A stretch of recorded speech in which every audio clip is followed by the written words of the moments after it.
All right. Thank you, Julia. Good morning. My name is Kyle Ott. I am a consultant working with HEUNI, and my background is in social science research, and also, most relevant to today, bringing crime prevention strategies like focused deterrence to life in cities around the world. So today I'm going to touch upon the group violence intervention, which is the version of focused deterrence that focuses on and pays attention to groups, gangs, youth, violence, and links to organized crime. So why the group violence intervention? Why GVI? Well, it's because, as it's been said multiple times today already, I'm going to say it again, because serious violence is highly concentrated. And what I mean by serious violence, so my topic is focused explicitly on homicides, non-fatal shootings, and other serious aggravated assaults, such as stabbings. What we know from decades of action research, and it's been found in city after city, is that a very small percentage of individuals are connected to and driving the majority of serious violence.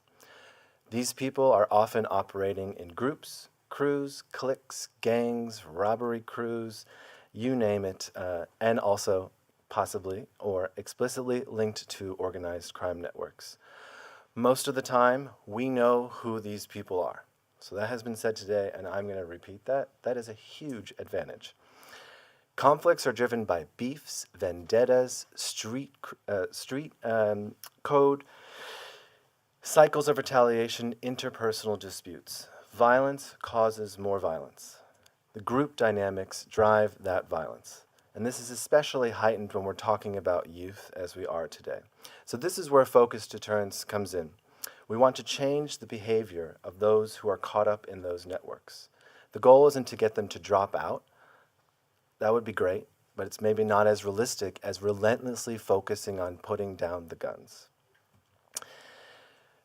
One research study looking at over 40 cities in the US and also some territories found that a very tiny percentage of people, so that's 0.5% of people in a given city or municipality, are connected to 40 to 75% of serious violence, and they're driven by groups.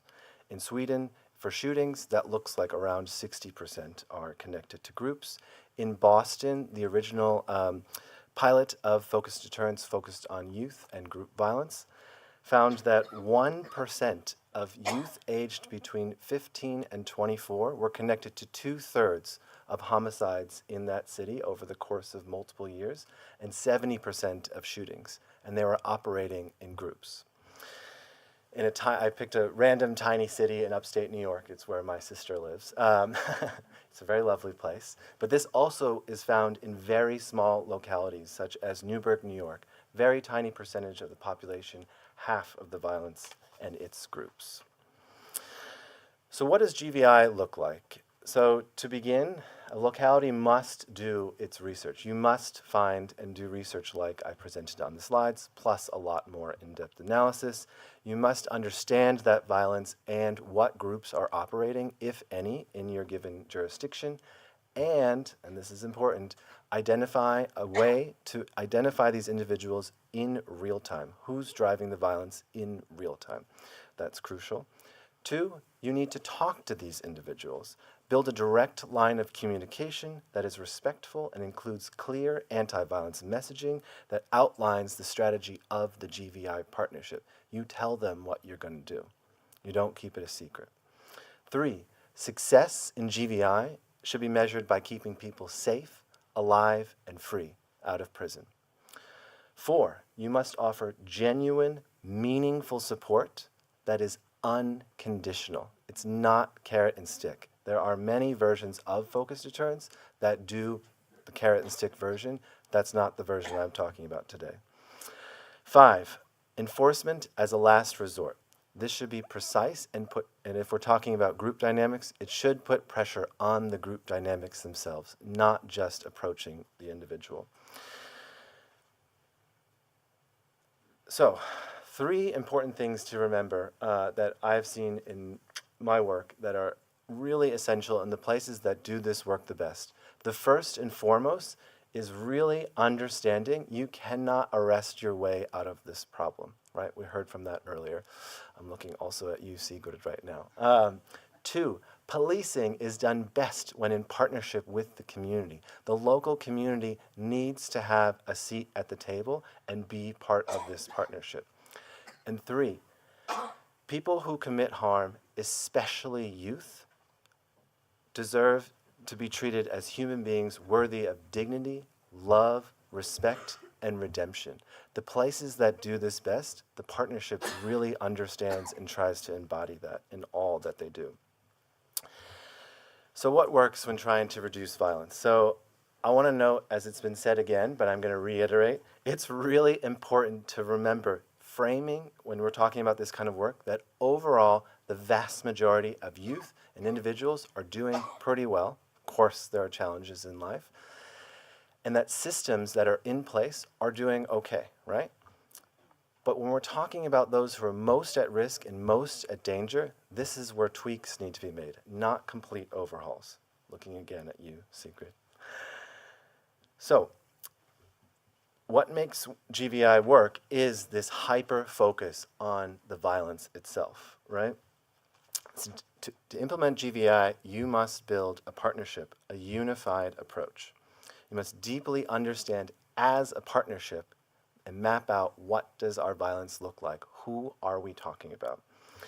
Then you build a strategy. In GVI, it's figure out how do we talk to these people and who's at most risk.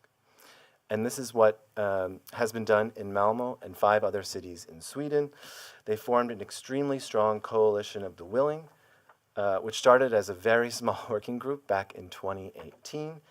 Malmö and other cities are still implementing GVI, and the partnership between the police, probation, parole, the municipality, and the local community has found success. All right, so what does this mean in practice? So I've already said it, but I'm going to say it again. How can we adjust our systems and practices to direct resources, capacity to those very few individuals who are most at risk of being shot or becoming a shooter? To assemble a coalition of the willing, this effectively looks like the multi-agency partnership I referred to and put on the screen earlier. In Sweden, that's steered by a project manager or project managers who own and move the work forward. If you found this, that the very small percentage of people are driving the most serious violence, the next question is, do we know these people? What do we know about them? Who knows them? Who do they listen to? Who influences them? All of those questions are essential in how you approach someone and how you think about how to adapt your strategy to your context. Then you figure out how to talk to them, offer real help, and then if the violence continues, swift, certain sanctions on the group will ensue. In terms of evidence and evaluations, there is a pretty large body of social science evidence, including meta-reviews. I have one or two on the slides right now, suggesting that focused deterrent strategies do reduce serious violence when implemented with fidelity. Sweden has a promising impact evaluation with another one on the way, and also really strong qualitative evidence. So there's been 4 process evaluations and lots of different research that's coming out. So I would definitely keep following this research.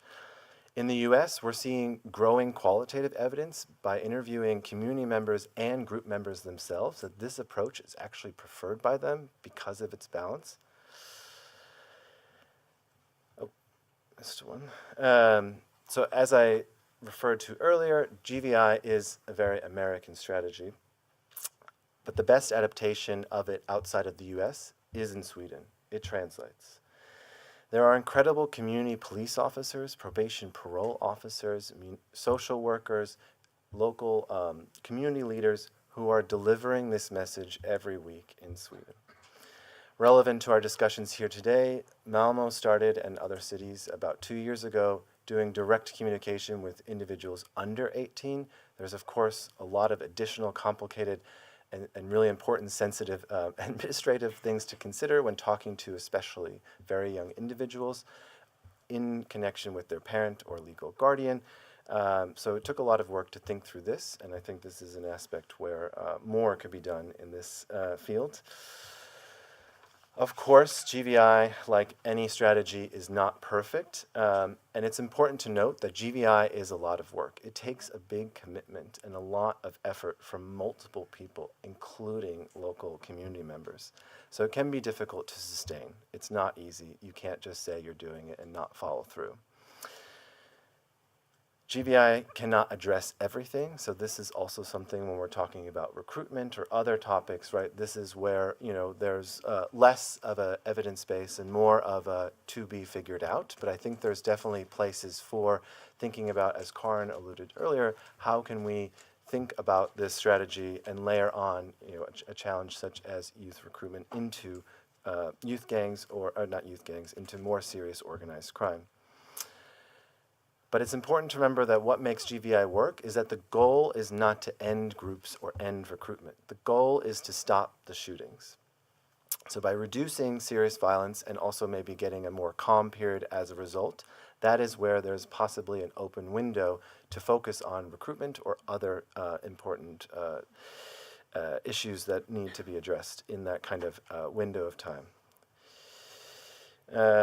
Of course, transnational organized crime groups, as is mentioned earlier, has totally changed the dynamics, especially in Sweden. There are ordinary local street crews operating in Sweden. I won't actually go into it too much because of the time, but we can talk about it later. So I want to be clear about a couple of things to avoid. And one is that it's really important to not tie support or services to desistance.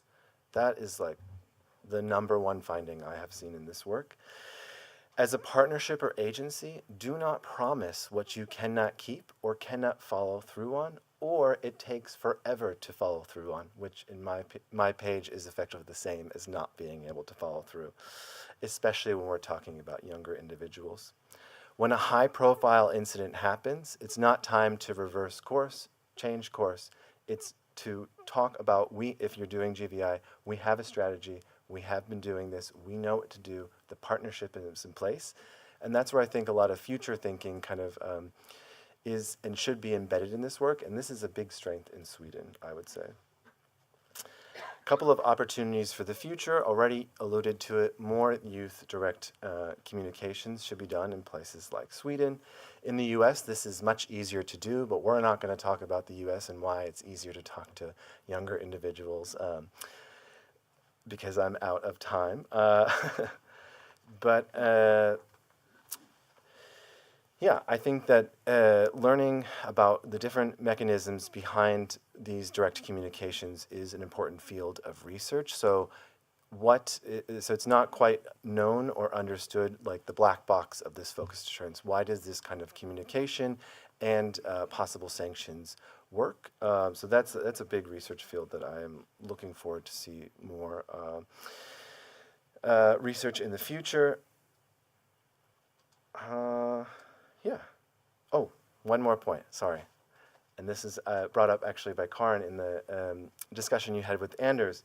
Credible messengers, outreach workers, violence interrupters, mediators have a really important role in this work, and finding ways to professionalize this and include it in this work is absolutely essential when we're talking about youth in particular. So that's where I'd like to end my talk, and I think we go into Q&A soon. So thank you.